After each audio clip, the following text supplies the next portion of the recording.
Hi guys, j'espère que vous allez bien. Aujourd'hui on se retrouve pour mon bilan lecture du mois de mai. Alors ce mois de mai j'ai eu quand même pas mal de lectures, de bonnes lectures comme de mauvaises lectures. Donc on commence tout de suite avec mes coups de cœur et mes livres favoris. Donc ce ne sont pas des coups de cœur mais quand même des 5 étoiles qui sont à la limite du coup de cœur.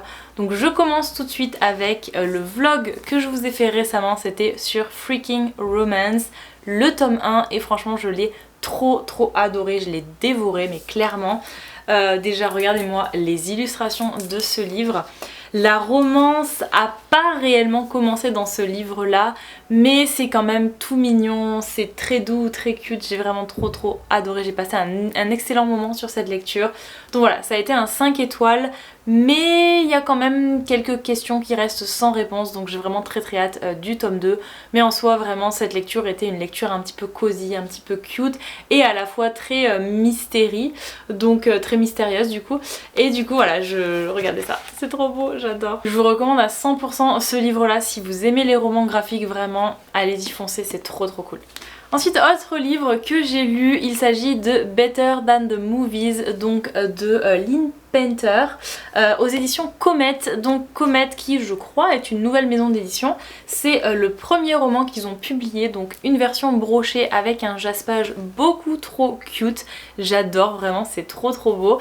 Et bien évidemment je me suis jetée dessus parce que ce livre là je l'avais vu sur le Booksta américain et je voyais des gens qui en parlaient vraiment en plus que positif je dirais, parce que on a l'impression comme ça que c'est juste une petite romance toute cute, une petite rom-com très simple. C'est beaucoup plus que ça. Ça a été un 5 étoiles pour moi et je suis vraiment à la limite du coup de cœur. Possiblement ça deviendra un coup de cœur si je le relis, parce que je suis vraiment... J'ai beaucoup hésité à dire est-ce que c'est juste un 5 étoiles ou est-ce que c'est vraiment un 5 étoiles coup de cœur. Voilà, je sais pas, au début je vous avouerai que j'arrivais pas trop à accrocher parce que c'est du young adulte, mais au fil de ma lecture j'ai trouvé déjà la relation entre Wes et la fille s'appelle Liz, donc entre Liz et Wes, qui était tellement cute. Alors au début on a vraiment l'impression qu'ils se détestent, ils s'insultent, enfin pas ils s'insultent, ça reste mignon, c'est quand même des enfants. Ils sont très jeunes, mais enfin des jeunes ados, mais ils se parlent très mal en fait, on va dire, avec les parents à côté qui rigolent parce que c'est juste mignon. Et au final ils sont complètement amoureux et j'ai trop adoré leur romance, les scènes et tout, et cette histoire d'un petit peu fake dating, puisque Liz et Wes font semblant d'être en couple afin que Liz puisse attirer son amour de jeunesse, donc vraiment un gars qui revient, qu'elle aime depuis toute petite, qui la fascine, et au final, au fil du livre, on se rend compte que bah, finalement son amour de jeunesse, il a toujours été là, depuis toujours, il est sous ses yeux, c'est Wes. Et vraiment, tout est magnifique dans ce livre, les paroles sont trop mignonnes, les citations sont trop mignonnes, tout est... Et il y a des références, en plus il y a des références à des vieux films des années 90 que j'adore. Il y a plein de choses super dans ce livre, franchement lisez-le si vous aimez les petites romances hyper cute, hyper attendrissantes, c'est vraiment ça en fait.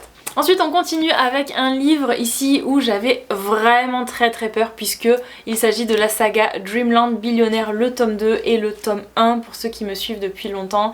Quand je l'ai lu, je vous l'avais dit dans mon bilan lecture, je crois que c'était en janvier ou février, je n'ai pas aimé le tome 1, mais vraiment pas. C'est une saga qui est extrêmement hypée.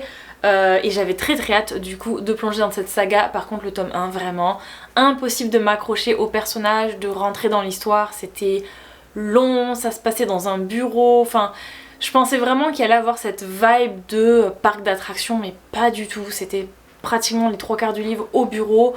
C'était chiant, vraiment c'était chiant. Ici par contre ce tome 2 m'a vraiment beaucoup surprise parce que ça parle de Declan, donc Declan qui est le frère aîné je crois, qui est sur le point de devenir le PDG donc de l'entreprise. Et vraiment dans le tome 1, Declan c'était le personnage que je détestais le plus. Il est vraiment détestable, il est horrible ce gars, et je me suis dit oh j'ai trop peur de lire son histoire parce que vraiment je l'aime pas du tout. Au final cette histoire est incroyable, il est très très grumpy et au final il est génial, il est très gentil finalement, j'ai vraiment adoré, j'ai passé un excellent moment. D'ailleurs vous voyez je l'ai quand même pas mal annoté, j'ai trop adoré cette histoire. Ça a été une romance très très cute en fait et très émotive, je m'attendais pas à ça, il y a quand même des petits moments où j'ai pas pleuré mais j'ai failli verser ma petite larme, je me suis dit oula c'est chaud quand même. Je m'attendais vraiment pas à ça et c'était vraiment trop mignon, les quotes, enfin les citations de ce livre sont trop belles. J'ai carrément commencé à souligner mais il y avait des passages, des paragraphes qui étaient carrément trop beaux donc j'ai carrément juste fait un petit cœur comme ça pour marquer le paragraphe parce que il y avait trop de trucs que je voulais noter en fait. Là pareil j'ai à peu près noté tout le dialogue. Donc ouais, c'était vraiment très très cute, donc je vous conseille vraiment pour ceux qui comme moi n'ont pas apprécié ce tome 1, le tome 2 ici est vraiment génial, j'attends le tome 3 avec beaucoup d'impatience qui sort d'ailleurs à la fin du mois, fin ou mi-mois de juin je crois. J'ai très très hâte parce que le tome 3 c'est sur Cal et Cal c'est mon petit favori de cette saga donc j'ai trop hâte. Ensuite on passe à mes deux coups de cœur du mois de mai. Alors le premier coup de cœur c'est Un automne pour te pardonner et franchement déjà le titre prend tout son sens une fois que vous connaissez l'histoire et les protagonistes, ça prend vraiment tout son sens. J'ai fait quelques petites annotations. Alors j'ai adoré, c'est vraiment dans l'esprit très Dark Academia, ça se passe en Écosse. C'est vraiment une vibe assez gothique, bien qu'il n'y ait pas forcément d'histoire gothique, mais c'est vraiment cette vibe un petit peu automnale, avec des personnages qui s'habillent un petit peu, voilà, pareil, les cheveux roux, la protagoniste principale a les cheveux roux, c'est vraiment très très gothique vibe, je sais pas comment le dire, j'ai adoré l'ambiance. C'est une enquête pour meurtre et ça a été incroyable. Alors ça m'a fait trop rire parce que je faisais mes petites suppositions sur le livre, d'ailleurs vous allez voir je vais vous montrer, en faisant mes annotations je notais un petit peu qui je soupçonnais, voilà je faisais mes petites notes comme ça sur le livre, selon ce que je pensais, selon comment ça évoluait, selon qui pouvait être le potentiel coupable. J'ai trouvé la solution, je vous dis, enfin pas la complète solution mais j'avais compris vraiment une grosse partie de l'histoire, de l'intrigue, à peu près à la moitié du livre, mais il me manquait clairement une info qui est d'ailleurs dite dans le livre au tout début, qui est vraiment pas dite très... Enfin l'autrice, on sent que Morgane n'a pas insisté sur ça exprès pour pas qu'on puisse comprendre l'intrigue, sinon c'était trop facile. Mais je vous avouerai que je l'ai vu passer cette info très rapidement, j'ai pas fait gaffe. Ce qui a fait que dans ma conclusion je me disais attendez, c'est forcément ça le truc, j'en suis sûre. Mais comment est-ce que c'est possible en fait? J'avais le mot final, le fin mot de l'histoire, mais j'avais pas la solution pour arriver à ce fin mot. Je me dis c'est quand même très bizarre. Et quand j'ai su, j'étais choquée parce que je me suis dit ah, c'est cette info là que j'ai complètement passée dans le début du livre et c'est fait exprès, hein, c'est fait pour que on s'arrête pas à ça, sinon c'est vraiment trop simple à comprendre. C'est extrêmement bien écrit, c'est extrêmement bien, tout se dénoue très très bien, on comprend extrêmement bien vraiment. De toute façon je suis complètement fan de la plume de Morgane depuis toujours, mais là elle m'a énormément surprise. Vous le savez si vous me suivez depuis longtemps, je suis fan de True Crime, donc toutes les vidéos sur YouTube qui tournent sur les enquêtes policières etc. J'adore, je regarde beaucoup de documentaires sur ça aussi, donc là vraiment ça fait partie des histoires que j'adore. Avoir une enquête pour meurtre dans ce livre là c'est vraiment tout ce qu'il fallait, tout ce qui rajoute ce suspense et cette addiction en fait à ce livre. Je l'ai lu extrêmement vite, énorme coup de cœur vraiment pour ce mois de mai. Ensuite autre coup de cœur c'est Devian King. Alors là c'est un livre qui est très controversé et je comprends complètement pourquoi. C'est une dark romance, donc attention si vous n'aimez pas les dark romances, passer parce que vraiment on est en plein dedans, c'est très toxique, c'est tout ce qu'il ne faut pas dans la réalité des choses en fait. Ici c'est de la fiction donc voilà, on le lit, ça passe, bien évidemment on ne cautionne pas ce genre d'acte dans la réalité, hein, attention. Mais voilà, on va dire qu'il s'agit de l'histoire d'une fille qui se fait quand même harceler à l'école et qui finit par tomber amoureuse de son harceleur. Ouais, pour résumer vraiment les grandes lignes, c'est ça, c'est ce qui m'a le plus dérangé de me dire franchement le comportement du gars, donc je sais plus comment il s'appelle, Hayden, voilà. Le comportement de Hayden est horrible, c'est pire que toxique, c'est vraiment un truc, je me dis mais c'est impossible, meuf, tu peux pas tomber amoureuse de ce gars, c'est un monstre en fait. Mais voilà, ça passe dans le livre parce que franchement j'ai commencé ce livre, j'ai vraiment eu peur de pas aimer l'histoire. Je suis arrivée à la moitié, j'ai tout surligné, j'étais en mode mais c'est trop bien, c'est trop addictif, je veux lire la suite. Et le cliffhanger de fin, les gars, vous êtes pas prêts. J'ai reçu ce tome là hier en anglais, donc il est sorti en VF en français donc chez BMR, mais il est que en e-book, donc je l'ai lu en e-book, je l'ai annoté en e-book, mais j'ai voulu absolument la version papier, donc je l'ai commandé en VO, je l'ai reçu hier. D'ailleurs il sera dans ma prochaine vidéo sur mon unboxing, mon récent unboxing que j'ai pas encore tourné, mais voilà, il en fait partie puisque je l'ai reçu hier. Mais dans tous les cas, le tome 2 je l'ai commandé avec parce que je veux absolument enchaîner cette lecture. Je m'attendais pas du tout à ça, je m'attendais même pas à une histoire comme ça dès le début de ce livre là. Je m'attendais à une dark romance, tout ce qu'il y a de plus basique, mais ce cliffhanger de fin, mon dieu, j'étais choquée et j'ai qu'une envie, c'est vraiment qu'une hâte, c'est de lire la suite pour me dire mais c'est pas possible en fait. Qu'est-ce qui se passe? Parce qu'on suit vraiment une fille qui a l'air tellement, comment dire, tellement timide et réservée et en fait elle se fait bully par tout le monde, donc c'est vraiment, elle subit en fait tout ce qui lui arrive. Mais quand on arrive à la fin de ce tome et le tome 2, rien que le titre du tome 2 c'est Steel Princess, on comprend que la fille elle est beaucoup plus badass que ce qu'elle veut bien montrer en fait, et j'ai trop hâte de savoir son histoire parce que je suis choquée, vraiment je suis trop choquée. Donc voilà, vraiment si vous aimez la dark romance je vous le conseille. Si vous ne lisez pas de dark romance, bien évidemment tenez-vous loin de ça parce que c'est très toxique. C'est voilà, c'est vraiment pas fait pour tout le monde. Lisez les trigger warnings avant, s'il y en a quand même beaucoup. Ensuite on continue avec ce livre là, donc c'est Scarred, le tome 2 de la saga Never After. Que dire, j'ai adoré le tome 1 qui était Hooked. Franchement ça a été un énorme coup de cœur au mois de mars. Quand celui-ci est sorti j'avais trop hâte, notamment parce que les Américains en avaient parlé encore mieux que le tome 1. Le tome 1 qui avait été un énorme coup de cœur pour la majorité des Américains. Quand il est sorti j'étais trop heureuse, je l'ai lu, j'étais trop contente, il était génial.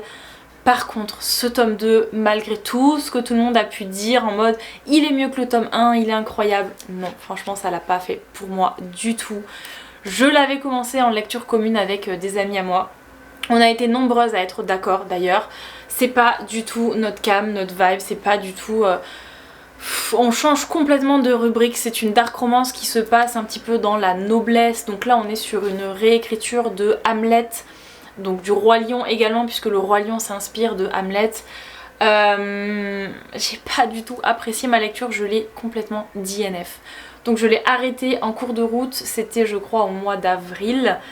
J'ai arrêté ma lecture et en fait je vous ai fait une vidéo que j'ai pas encore sortie d'ailleurs, je suis encore en train de la tourner. C'est une vidéo où je lis mes DNF, donc tous les livres que j'ai arrêté de lire en plein milieu, que je suis pas allée jusqu'au bout. Je voulais faire un vlog de lecture pour pouvoir les reprendre parce que c'est vrai que je suis quelqu'un qui aime bien terminer un bouquin, mais quand possiblement ça me fout dans une panne de lecture, clairement non. Donc il y a beaucoup de livres comme ça où j'ai arrêté, je me suis dit je les reprendrai quand j'aurai un bon mood, quand voilà, plus tard parce que je veux absolument les terminer. Mais voilà, j'ai fait une vidéo vlog sur ça. Donc il y a 3 livres que j'avais DNF et que j'ai repris dans ce vlog, dont celui-ci que je termine donc dans ce vlog. J'ai quand même eu du mal à le terminer, je vous avouerai. J'ai passé certaines pages, les grandes lignes en fait. La fin m'a pas choquée plus que ça, j'étais pas plus surprise que ça si je compare avec le tome 1 qui a été un choc total sur l'histoire, les révélations, je m'attendais vraiment pas à ça. Là pour le coup je m'attendais à ça, c'était clair dès le début en fait de ce qui allait se passer. Le love interest était complètement clair et limpide, je veux dire il n'y avait rien de très surprenant, c'était juste un peu gore parfois, ce que j'ai pas aimé, donc j'ai passé certaines pages. Mais voilà, c'était pas transcendant, moi je lui ai mis que 3 étoiles, j'ai vraiment pas apprécié cette lecture et je suis dégoûtée parce que cette saga j'avais envie de l'aimer. Le tome 3 sort bientôt également, j'ai trop peur, le tome 3 qui est un retelling du Magicien d'Oz, si je me trompe pas. Alors je sais pas comment, je pense que je vais partir sur des bases neutres puisque le Magicien d'Oz c'est pas vraiment un truc qui me passionne. Voilà, donc j'attends rien de spécial de ce tome 3, on verra bien, mais là je suis trop déçue de celui-là. Autre livre, vraiment me détestez pas dans les commentaires, mais ce livre là c'est impossible pour moi de le terminer, je l'ai DNF 2 fois. Voilà, donc je l'avais commencé, je l'avais annoté, j'avais écrit des trucs dessus et c'était impossible pour moi, c'était en octobre dernier, octobre ou novembre dernier je crois, quand il est sorti d'ailleurs. J'étais trop hypée pour ce livre, j'avais vraiment trop hâte.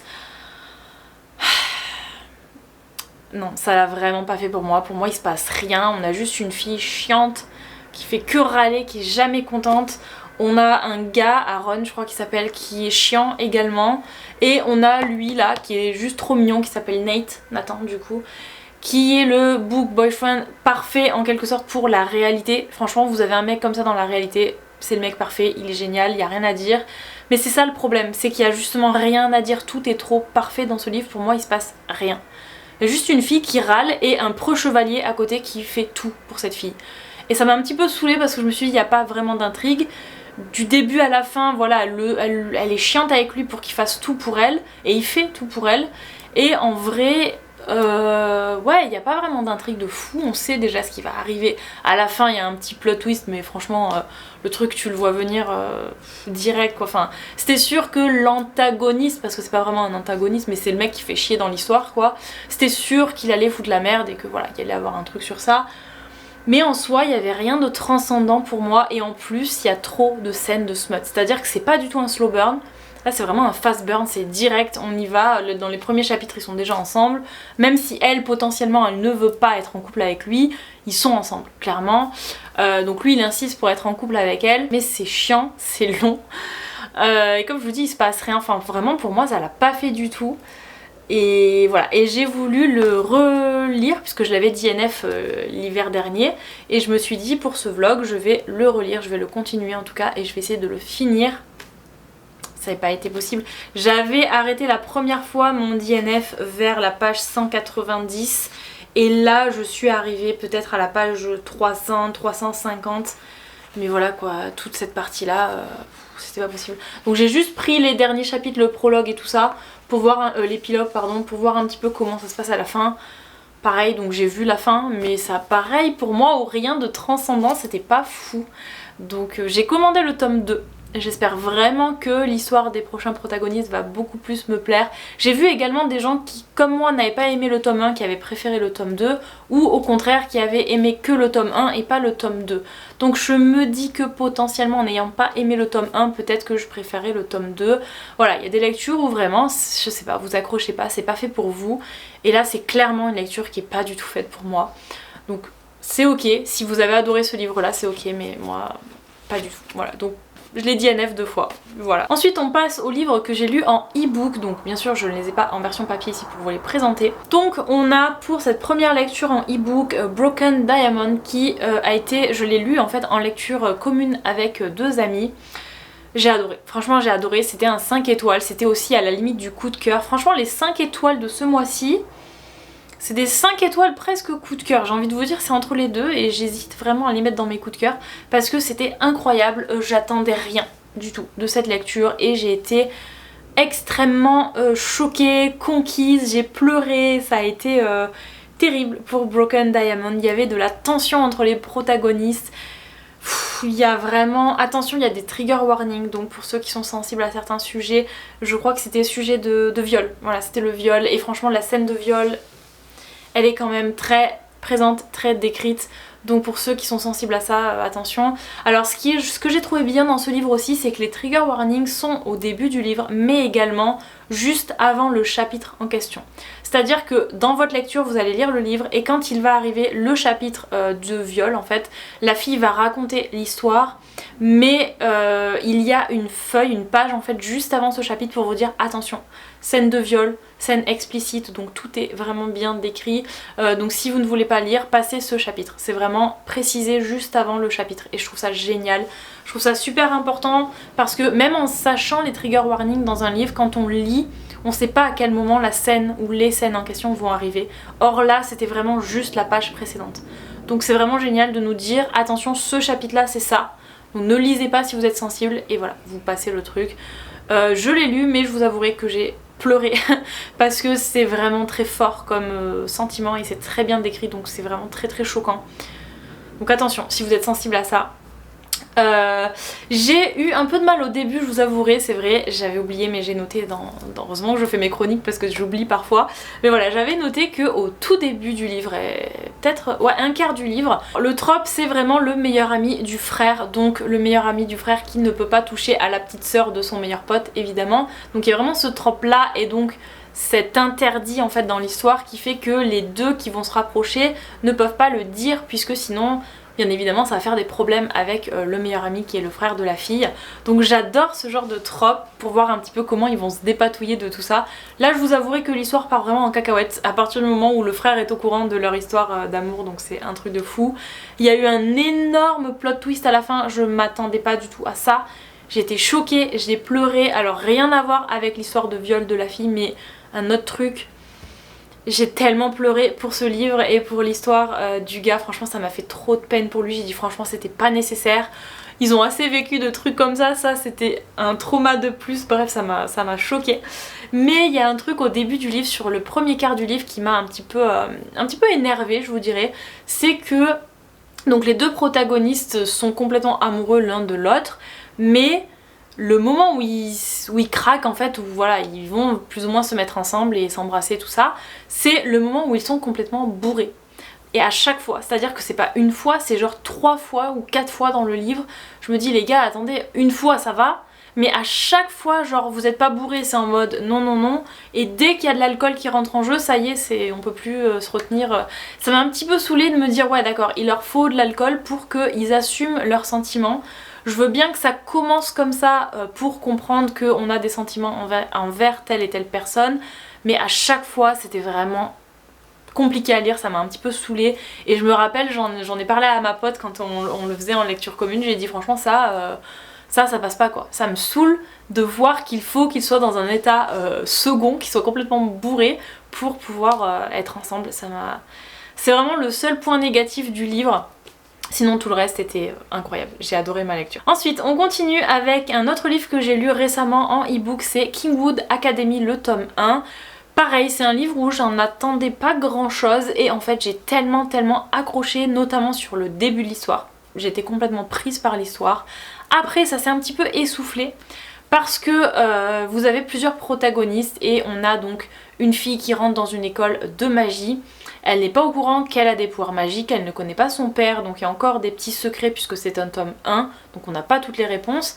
Mais au début ça commence où bien évidemment elle apprend donc à quels éléments elle est plus ou moins réceptive. Donc il y a des éléments comme la terre, l'eau, le feu, voilà, plein de choses, le vent je crois. Et il y a des garçons qui sont des fils de rois, je crois, des princes du coup, qui sont tous... Ils ont tous une affinité avec elle. Faut savoir que c'est un harem inversé, donc c'est pas un couple avec un homme, une femme, ça va être une femme avec les quatre gars du coup. Elle va avoir les affinités avec les 4, sauf que parmi ces 4 gars, il y en a un qui est très méchant avec elle, qui la déteste et qui est très agressif même.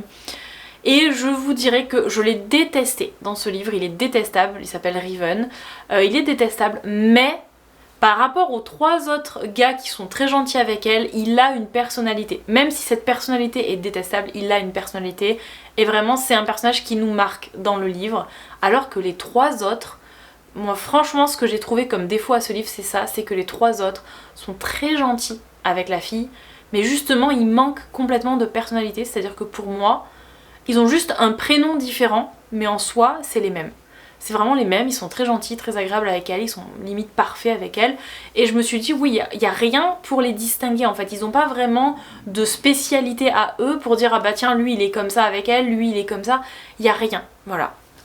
Et c'est très marrant parce que j'ai lu récemment ce livre-ci que je vous ai mis dans ma vidéo précédente unboxing, et ce livre là pareil c'est un harem inversé. Donc ici vous voyez un petit peu les protagonistes. Et c'est un harem inversé qui au contraire je trouve est très bien fait puisque chaque personnage est différent. Vous avez un personnage qui est très gentil avec la fille, qui est vraiment adorable. Un personnage qui au contraire est détestable, il se dispute tout le temps. Un personnage qui... je peux pas spoiler mais qui n'est plus trop dans l'histoire en tout cas, voilà il y a un truc, donc qui est le meilleur ami de la fille, donc voilà. Et vous avez le dernier personnage, celui que j'aime le plus, qui s'appelle Asher, qui est ici. Donc lui qui est gentil mais qui est le chef de meute, donc qui a des responsabilités en tant que chef, et malheureusement il ne peut pas faire comme il veut même s'il est amoureux de la fille. Il y a quand même des choses qu'il doit respecter par rapport à son groupe, pour protéger son groupe, et en fait même en étant très gentil il est quand même bah ça le rend un petit peu, pas méchant, mais un petit peu froid envers la fille et aussi très mystérieux. Voilà.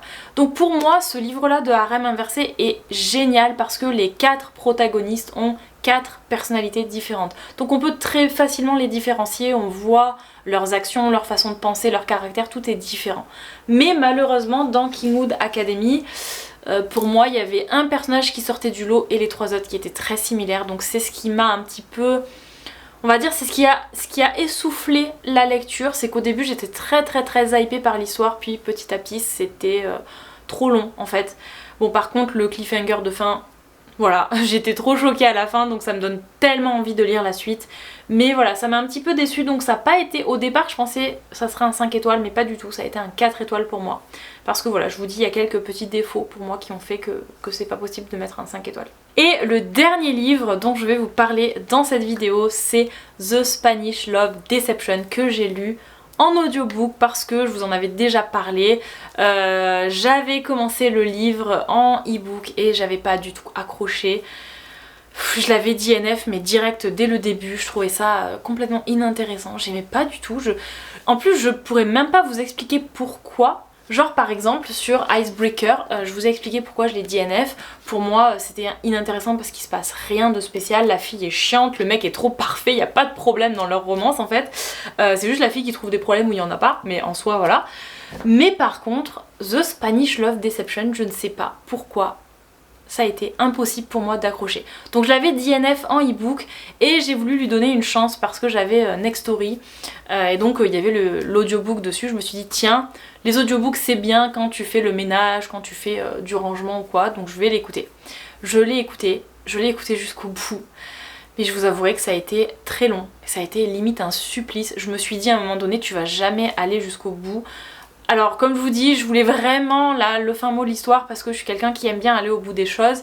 Donc même si je dis NF, je reprends plus ou moins plus tard le bouquin. Mais là pareil, je me disais oh là là, tu vas jamais tenir et pourtant c'est de l'audiobook, j'ai même pas besoin de lire, j'ai juste besoin d'écouter. Ça m'a tellement saoulée passer un moment. Donc voilà, j'avouerai que j'ai passé un peu vite sur certains passages et je suis arrivée à la fin. J'ai enfin écouté l'épilogue et en plus il y avait un chapitre bonus. Enfin un point de vue bonus, le point de vue du gars sur le début du livre qui n'est pas dans le livre. C'était long, c'était tellement long, je crois qu'il y avait plus de 15 heures d'écoute, un truc comme ça. Oh, j'ai vraiment pas accroché donc j'ai mis 3 étoiles, je sais pas pourquoi. Me détestez pas dans les commentaires parce que je sais que c'est un coup de cœur pour beaucoup d'entre vous. Mais j'ai vraiment pas accroché sur cette histoire. Donc j'espère vraiment accrocher sur le tome 2 qui est ici d'ailleurs. Le tome 2, The American Roommate Experiment. Donc j'ai vraiment trop hâte. Mais j'ai très peur aussi parce que bon voilà, c'est une autrice auquel je me suis pas du tout attachée à ses personnages. Donc beaucoup m'ont dit que celui-là était super intéressant, super intriguant. D'ailleurs plus que le premier. Mais j'ai quand même très peur. Alors bien évidemment faut pas juger une autrice sur un seul bouquin, donc faut toujours essayer d'en lire plusieurs, notamment si celui-là est plus récent que l'autre. L'autre est c'est peut-être un de ses premiers romans, donc on sait pas. Mais voilà, en tout cas ça l'a pas du tout fait pour The Spanish Love Deception et je vous avoue que je suis un petit peu dégoûtée parce que je voulais vraiment l'aimer celui-là. Mais j'ai failli le DNF 2 fois comme Icebreaker, donc quand ça veut pas quoi. Donc voilà, donc c'est tout pour ce bilan lecture du mois de mai, j'espère que ça vous aura plu. Dites-moi en commentaire s'il y a des livres que vous avez lus également au mois de mai, des livres que j'ai présentés ou des livres que vous avez lus et que vous avez des coups de cœur. Si vous avez notamment des coups de cœur pour certains livres, dites-le moi en commentaire parce que ça m'intéresse vraiment de peut-être découvrir de nouvelles lectures et potentiellement de nouveaux coups de cœur. Donc voilà, n'hésitez pas à liker la vidéo si elle vous a plu, à la commenter et je vous dis à bientôt dans une prochaine vidéo. Ciao tout le monde!